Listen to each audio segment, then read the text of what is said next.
يا الله يا رحمن يا رحيم يا ملك. ولا تقتلوا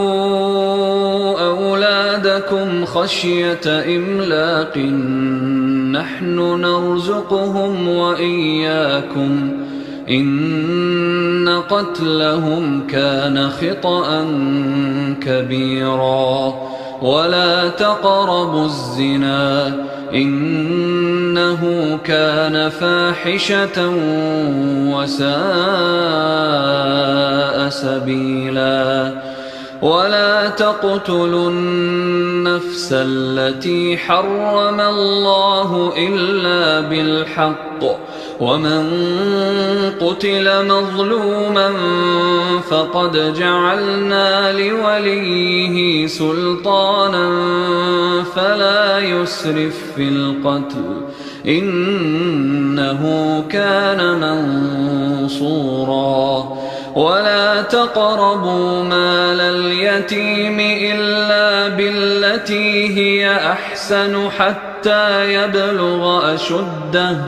وأوفوا بالعهد إن العهد كان مسؤولا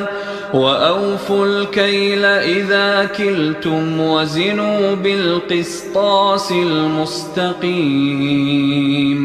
ذلك خير وأحسن تأويلا ولا تقف ما ليس لك به علم إن السمع والبصر والفؤاد كل أولئك كان عنه مسؤولا ولا تمش في الأرض مرحا إنك لن تخرق الأرض ولن تبلغ الجبال طولا كل ذلك كان سيئه عند ربك مكروها ذلك مما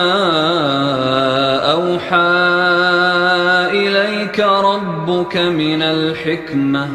ولا تجعل مع الله إلها آخر فتلقى في جهنم ملوما مدحورا أفأصفاكم ربكم بالبنين واتخذ من الملائكة